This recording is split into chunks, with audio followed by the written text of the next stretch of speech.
내 채널에 오신 것을 환영합니다. 2002년 한일 월드컵에서 4강에 오른 전설의 한국 축구는 그야말로 엉망진창이라고 하기엔 부족할 정도로 쇠퇴기에 빠졌다. 지난 2월 11일 카타르에서 끝난 아시안컵 축구 경기 이후 주장 손흥민과 9살 후배 이강인이 경기 전날 공격적인 행동을 한 것으로 알려졌다. 여론은 극도로 충격을 받고 붕괴하고 있습니다. 그렇다면 그 5가지 문제는 무엇입니까? 1.5 경기 코치 클린스만 빈자리로 마무리.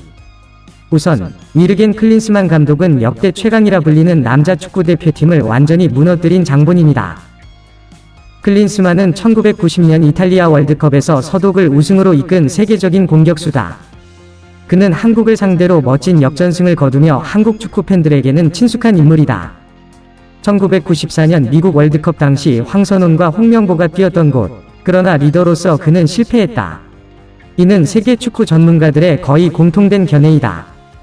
그의 국내 입국 소식이 알려지자 많은 사람들이 우려했지만 대한축구협회는 1년 전 임명을 추진했고 소위 축구를 해주세요라는 결과는 최악이었다. 그렇다면 클린스만 감독은 구체적으로 어떤 잘못을 저지른 걸까요? 대한축구협회 국가대표팀 강화위원회는 지난 15일 오랜 논의 끝에 이런 결론을 내렸다. 그 이유는 다음과 같다. 아시안컵 경기에 대해서는 준결승 2차 상대임에도 불구하고 전술적 준비가 부족했다. 재임 기간 동안 선수 선발과 관련해 코치가 직접 선수들을 관찰하고 탐지하려는 의지를 보이지 않았다.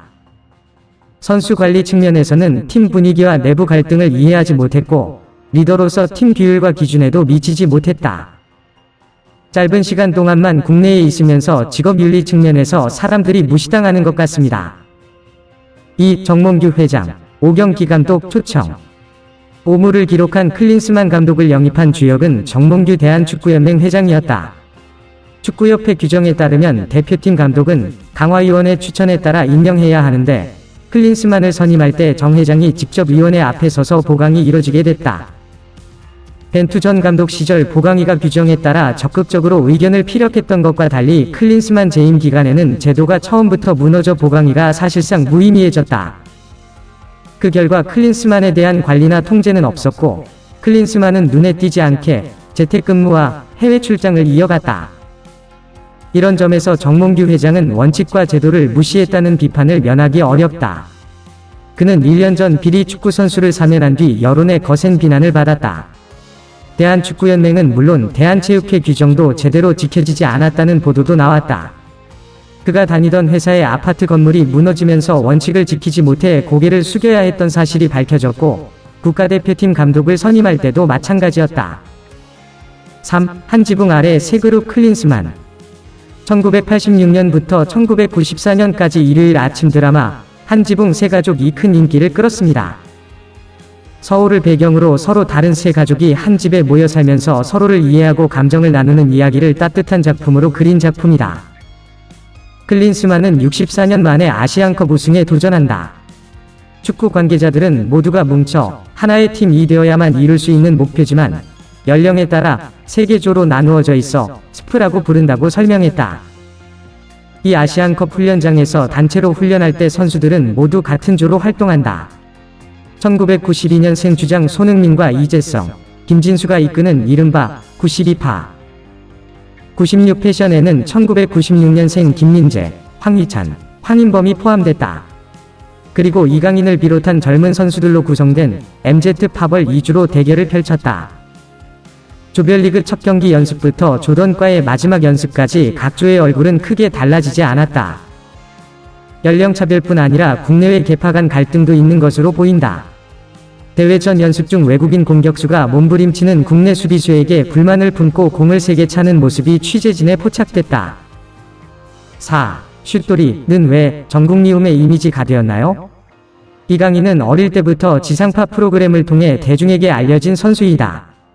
2019년 20세 이하 세계 청소년 축구 선수권 대회에서 한국이 압도적으로 준우승을 차지하며 이때 혜성처럼 날아온 스타는 바로 이강인이었다. 당시 국가대표 최연소였고 창의적인 플레이로 이번 대회 MVP에 선정되기도 했다. 이강인보다 선배들은 축구에서는 나보다 잘하면 형이니까 우리는 이강인을 막내라고 부른다. 곧 칭찬했다. 막내 오빠는 이강인을 향한 대표적인 칭찬이다.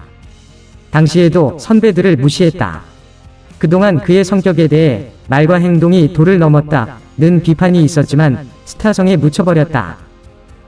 작년부터 선배님들을 대하는 태도가 더 안 좋아진 것 같아요. 항저우 아시안게임 우승과 병역 특혜 혜택도 영향을 미친 것으로 보인다. 태극 문양을 더 이상 착용하지 않아도 큰 후회는 없기 때문이다. 벤투 감독 시절 비교적 무사고였지만 클린스만에서 왕자 대접을 받으면서 그의 태도는 더욱 거만해지는 듯했다. 결국 이 상황을 더 이상 외면할 수 없게 된 손흥민은 이강인과의 탁구 사건 이후 옛 감정을 폭발시켰다. 이강인도 반격으로 응수했고 있어서는 안 될 일이 벌어졌다고 말했다. 이강인은 충격적인 수익률 때문에 갑자기 차기 비장의 카드에서 국민 미움받는 인물로 추락하면서 축구 인생 최대의 위기에 직면했다. 차기 감독은 홍명보인가? 황선홍인가? 클린스만 감독이 부임 1년 만에 팀을 떠나면서 이제 차기 감독에게 관심이 쏠리고 있다. 축구 국가대표팀은 3월 21일 2026년 아시아 월드컵 2차 예선에 출전한다. 이제 한 달밖에 남지 않았습니다. 이런 상황에서 외국인 코치를 선임하는 것은 선수 발굴 절차와 시간을 고려하면 거의 불가능하다. 결국 여러가지 변수를 고려해 볼 때 대표팀을 이끌 명망과 카리스마가 넘치는 국내 감독이 곧 선임되는 것은 불가피했다. 이에 울산 HD 홍명보 감독과 황선홍 현 올림픽 대표팀 감독이 1순위 후보로 거론되고 있다. 홍명보 감독은 2009년 이집트에서 열린 피파 U20 월드컵에서 8강에 진출했고 2012년 런던 올림픽에서는 팀을 축구 역사상 첫 동메달 획득으로 이끌었다. 2014년 브라질 월드컵에서 사령탑을 맡았지만 치욕 속에 사임하면서 마음이 아팠다. 오랜 미친 생활을 거쳐 K리그 울산 복귀에 성공했다. 잉글랜드는 2022년 17년 만에 처음으로 K리그 1 우승 트로피를 내줬고 지난해에는 창단 이래 첫 2연승을 달성했다. 2002년 홍명보 감독과 함께 준결승에 진출한 황선홍 감독도 자격을 얻었다. 하지만 오는 4월 파리올림픽 아시아 최종 예선을 앞두고 있어 출연 여부에 대한 문제가 불거졌다. 비록 국가대표 코치 경험은 없지만 FC 서울, 강원FC를 이끄는 등 프로 무대에서 많은 경험을 갖고 있다. 누가 신임 사령탑이 되든 조속히 대표팀의 명성을 쌓고 2026년 월드컵 본선 진출권을 확보해야 하는 막중한 임무를 맡게 됐다. 유익하셨다면 채널 구독, 좋아요, 공유 부탁드리며 알림벨을 켜주시면 가장 빠른 영상을 감상하실 수 있습니다. 이제 안녕히 계세요.